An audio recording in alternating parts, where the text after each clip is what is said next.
नमस्कार मित्रांनो, सुख म्हणजे नक्की काय असतं मालिकेच्या आजच्या भागामध्ये आता नित्या आणि सावरी दोघीजणी ही सरपण काढत असतात. त्याच वेळेला ती एक काठी बघते आणि म्हणते की अगं सावरे, ही काठी कशाला घेतेस? अगं ही तर काठी ओली आहे, सरपणाला हिचा काहीच उपयोग होणार नाही. तेव्हा ती म्हणते की हो ग, खरंच मला कसं लक्षात आलं नाही. आणि नित्या, तुझ्या हे कसं काय लक्षात आलं नाही? म्हणजे काही दिवस असे होते ज्या दिवसात तू आमच्याकडून शिकून घेतलं होतंस आणि तुला यातलं काहीच जमायचं नाही. ही कामं आमच्याकडून शिकलीस आणि आता आम्हाला शिकवतेस तू. नाही म्हणजे मला जरा अजबच वाटतंय. ही कामं इतकी अगदी तरबेजपणे करतेस की हे कामं तुला अगोदरपासूनच माहिती आहेत जणू. तेव्हा ती म्हणते की हो ग, असं अगदी काही नाही, पण देवीने सगळा मार्ग दाखवला आहे. तेव्हा ती म्हणते की काय देवीने शिकवलं की काय हे तुला सगळं? तितक्यात तिथे जयदीप येतो आणि तो म्हणतो की हे सगळं काय चाललंय? आता तिथे नित्याला पाहून तो सावरीला म्हणतो की जा हे सरपण घेऊन जा. ती म्हणते की अरे पण माझं सरपण अजून बांधायचं आहे, मला लाकडं गोळा करायची आहेत अजून. तेव्हा तो म्हणतो की हे बघ, हे माझं सरपण तयार झालं ना, ते घेऊन जा. तेव्हा सावरी म्हणते की अरे मग बोलायचंच ना की नित्याशी बोलायचं आहे, जा म्हणून. तेव्हा ती निघून जाते आणि त्याच वेळेला नित्या म्हणते की काय झालं आहे अधिराज? तेव्हा तो म्हणतो की ओ मॅडम, तुमची जी नाटकं आहेत ना जरा बंद करा. तेव्हा ती म्हणते की काय, हे सरपण घेऊन जायचं? अरे हे सरपण मी घेऊन जातेच आहे ना, काय झालं त्यात एवढं? मदत केली तर? तेव्हा तो म्हणतो की नाही, याचं मी म्हणत नाही तुम्हाला. तुम्ही घरात राहायला आलात आणि तिचा हात धरून तिला जवळ घेऊन तो म्हणतो की ही तुमची नाटकं बंद करा. आता पुन्हा तुम्ही घरात येऊन आणखी काहीतरी करण्याचा प्रयत्न करू नका, कारण माझं घर अगदी आनंदात आहे, सुखात आहे, त्यात विघ्न आणू नका, पहिलेच सांगतोय.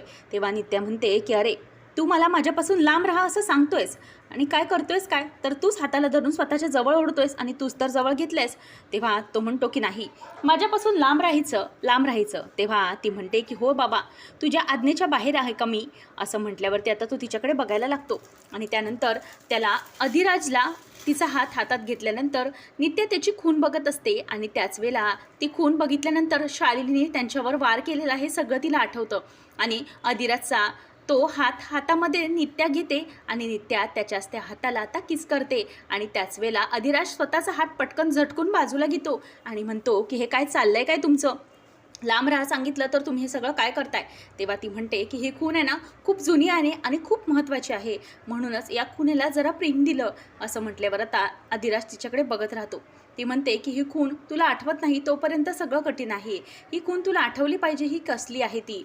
असं म्हटल्यावर आता अधिराज स्वतःचा हात सोडून घेतो आणि म्हणतो की मी सांगितलेलं लक्षात ठेवायचं, माझ्यापासून लांब राहायचं आणि हो, तुम्ही माझ्या अंगाला परत हात लावायचा नाही. आणि असं म्हणून तो तो किस केलेले बाजू हाताने झाडून टाकतो आणि म्हणतो माझ्यापासून शक्य तितकं लांब राहा, नाहीतर सांगून ठेवतो.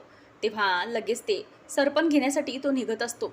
नित्या म्हणते की काहीच हरकत नाही, मी तुझ्यापासून लांबच आहे, ही बघ किती लांब झाली आहे आणि तुझ्या आज्ञेच्या कधी बाहेर जाणार आहे का मी अधिराज? असं ती आता बोलून दाखवते आणि त्याच वेळेला असं म्हटल्यावर ती अधिराज तिच्याकडे बघतच राहतो आणि ती म्हणते की काय मग काय म्हणतोयस तू? असं म्हटल्यावर आता तो तिथून रागाने निघून जातो, तिच्याशी काहीच बोलत नाही. तेव्हा आता झाडाच्या मागे ती म्हणजेच पाहुणी लपलेली असते आणि पाहुणीच्या हातात कोयता असतो.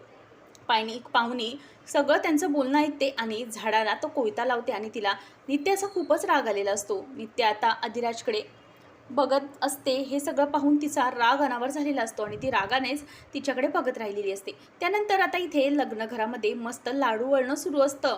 विमल ही छान ओव्या आणि गाणी म्हणत ओवी घेत आणि पाहुणीचं नाव त्याच्यात जोडत छान गाणी म्हणत असते. तिथे बाजूला सावरीच बसलेली असते. ती म्हणते की वा आयडे, खरंच खूप मस्त गाणी गातेस की ग सावरी. ही पाहुणीच्या नावाने गाणी गाते म्हणून खूपच खुश झालेली असते.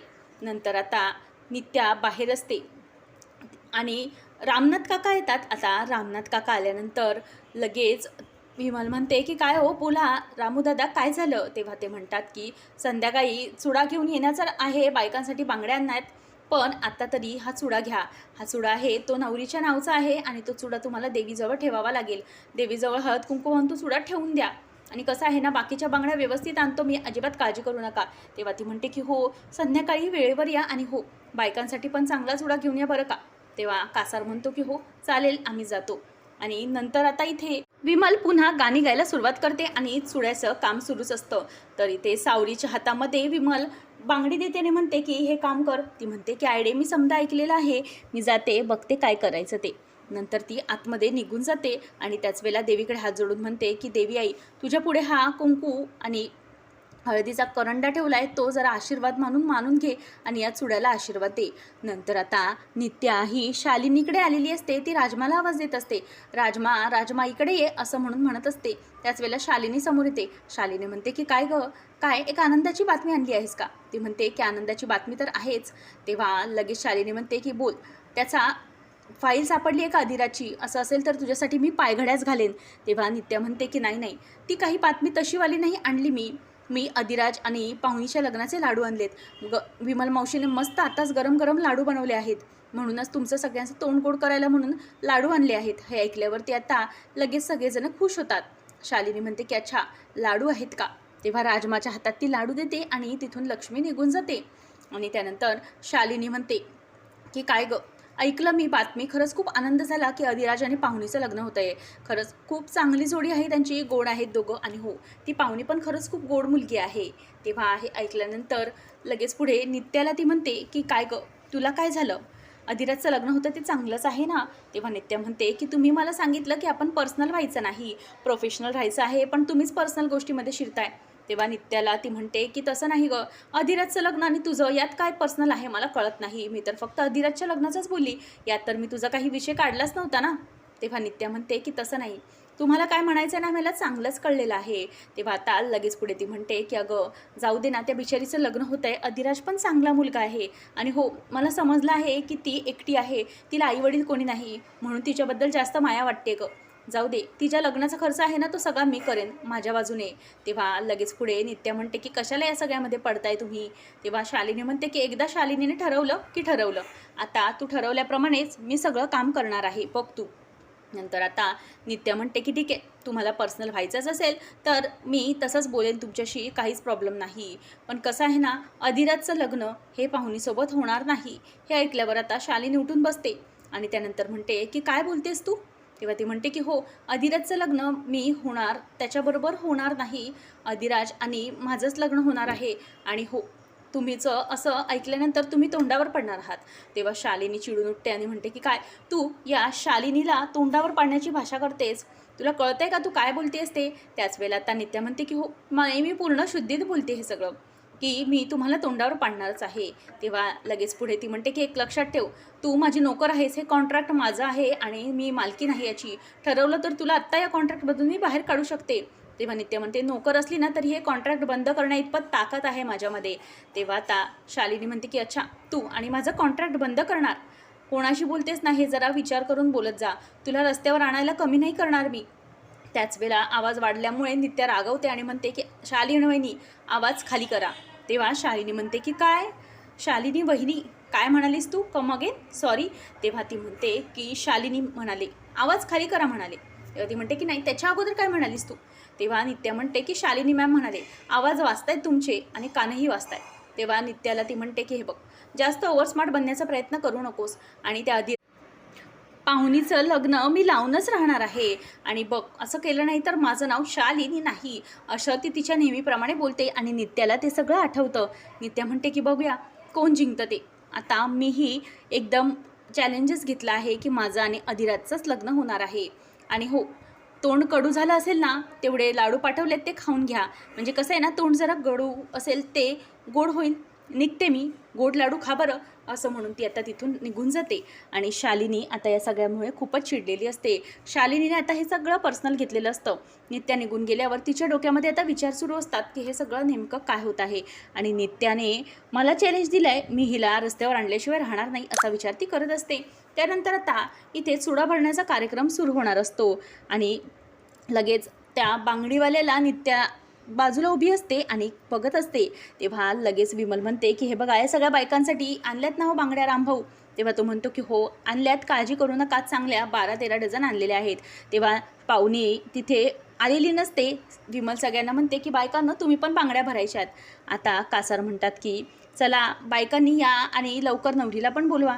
तेव्हा आता बायका येतात आणि म्हणतात की चला चला लवकर चला, चुड्याचा कार्यक्रम सुरू करायचा आहे. आणि सगळ्या आजूबाजूच्या बायका ह्या आलेल्या असतात. नंतर विमल म्हणते की बसा लवकर ताई, प्रत्येकाने चुडा भरायचा आहे. तेव्हा अजूनही तुमची सूनबाई कुठे गेली, अशा सगळ्या बायका विचारतात. तेव्हा पाहुणीला विमल आवाज देते. विमलचं ऐकल्यानंतर पाहुणी साडी नेसून छान तयार होऊन बाहेर येते. नित्या तिच्याकडे आता एकदम रागाने बघत असते. त्यानंतर सगळ्या बायका या पाहुणीचं कौतुक करू लागतात आणि म्हणतात की वा गं, खरंच खूप सुंदर दिसत आहे हा तुझी सूनबाई, असं म्हणून आता तिथे पाहुणी आत बाहेर येते आणि सगळ्यांकडे ती आता बघत असते. त्यानंतर विमल पुढे जाते आणि म्हणते की पाहुणे खरंच खूप गोड दिसायली आहे, अगदी नवरीसारखी दिसायली माझी पाहुणी, असं म्हणून ती तिची दृष्ट काढते. आणि हे सगळं बघून आता लक्ष्मी आणि नित्याचा मात्र चेहरा पडलेला असतो. नित्या या सगळ्याकडे काहीच रिॲक्शन देत नसते. त्यानंतर आपल्याला पाहायला मिळतं की बांगडेवाले म्हणतात की चला लवकर नवरीला बांगड्या भरायच्या आहेत. तेव्हा ती बांगड्या भरायला बसायला सांगते. तेव्हा ते रामभाऊ म्हणतात की अहो काही ताई, विसरलात का तुम्ही दुपारी तुम्हाला त्या बांगड्या दिल्या होत्या, त्या आणा जरा देवीजवळ ठेवायला दिलेल्या. तेव्हा विमल म्हणते की होय की विसरलेच मी, चला चला, असं म्हणून ती आता सावरीला त्या बांगड्या आणायला सांगते आणि स्वतःच आतमध्ये निघून जाते. त्याच वेळेला नित्याकडे आता पाहुणी रागाने बघत असते आणि देवी आईचा उदो उदो म्हणत जोगतीन येते. जोगतीन आल्यावर विमल म्हणते की अंबाबाईचा उदो उदो, अगं माय तू आलीस, खरंच खूप बरं वाटलं मला. तेव्हा मग आता लगेच पुढे जोगतीन म्हणते की मग अगं मला यावंच लागतंय, देवीचा सांगावाच होता तसा मला की या घरामध्ये तुला यायचं आहे म्हणून मी इथे आले आणि देवीचे आपण आज्ञेचे पालन करते आहोत आणि मीच पालन करते तिची म्हणून मी येते. तेव्हा मग आता विमल म्हणते की ये बरं झालं अगं, म्हणजे माझ्या सुनेच्या चुड्याला तुझा आशीर्वाद आणि तुझ्या देवीचा पण आशीर्वाद लाभल गं माय. तेव्हा ती म्हणते की होय, त्याच्यासाठीच मला पाठवले, तुझ्या सुनेला आशीर्वाद देण्यासाठीच देवीनं मला धाडलं आहे, असं म्हणून आता तिथं ती तिला बसायला सांगते. नित्या आता हे सगळं बघत असते. ती कसला विचार करत असते तो तिच्या डोक्यात सुरू असतो. नंतर आता विमल म्हणते की बसा. बायका म्हणायला लागतात की अहो विमलताई आलोय, आम्हाला जरा चांगल्या मुहूर्तावर चहा वगैरे द्याल की नाही. तेव्हा ती म्हणते की होय होय, चांगला साखरेचा चहा बनवला आहे, प्रत्येकाचं तोंड छान गोड करणार आहे. तितक्यात आता विमल आणून चुडा त्या जोगतीनीच्या हातात देते आणि म्हणते की हे बघ, या चुड्याला आशीर्वाद दे आणि या चुड्यावर तुझी कृपादृष्टी कायम राहू दे असं देवीला सांग. त्याच वेळेला आता जोगतीन जो दुसरा चुडा असतो तो पाहुणीसाठी देते आणि खरा देवीचा चुडा जो असतो तो चुडा ती स्वतःच्याच मंडईत ठेवून देते. आणि हे सगळं नित्या बघत असते आणि जयदीप हा समोरून चालत येत असतो. तेव्हा जोगतीन आणि बाकीचे सगळे लोक तिकडे असतात. मात्र जे देवीचे भक्त असतात ते भक्त आता देवीला घेऊन तिथे जंगलात असतात आणि तिथे आवाज देतात ते जयदीपला आणि जयदीपला तिथेच थांबायला सांगतात. आणि पाहुणीला आता चुडा भरत असताना शालिनी आणि राजमा बघत असते आणि राजमा हे सगळं बघत असताना आता तिला वाईट वाटत असतं की ह्या सगळ्यावर हक्क गौरीचा आहे, पण मात्र हे सगळं उपभोगायला भेटतंय ते पाहुणीलाच. आणि त्यानंतर पाहुणी म्हणते की नित्य आहे बघ, माझा चुडा भरून झाला आणि जा तू पण आता चुडा भरून घे, मी तर राजच्या नावाचा चुडा भरलेला आहे, आता तुला चुडा भरावा लागेल. तेव्हा तिला चुडा भरायला बसलेली असताना जोगतीन येते आणि म्हणते की हे बघा अहो, हिला हा चुडा भरा. आता सावरी तो चुडा बघते आणि तिला धक्काच बसतो, कारण तो चुडा मात्र असतो तो पाहुणीसाठीचा आणि पाहुणीसाठी देवीजवळ ठेवलेला. पुढच्या भागामध्ये आपल्याला पाहायला मिळतं की आता पाहुणी नाव घेत असते आणि त्याच्यामध्ये ती राजचं नाव घेत असते. तेवढ्यातच नित्या जोरात ओरडते अधिराजचं नाव घेते, सुख आलं माझ्या दारी, असं म्हटल्यावर आता सगळेजण त्यांच्याकडे बघायला लागतात आणि हे ऐकल्यावर विमल आणि सगळ्या बायकांना धक्काच बसतो. त्यानंतर आपल्याला पाहायला मिळतं की अधिराज हा देवीला म्हणत असतो की देवी आई, नेमकं तुझ्या नशिबात तरी, नेमकं तुझ्या म्हणण्यात तरी काय आहे, असं म्हटल्यावर आता ती त्याला प्रकट होते. अशाच अपडेटसाठी आताच आपल्या चॅनलला सबस्क्राईब नक्की करा.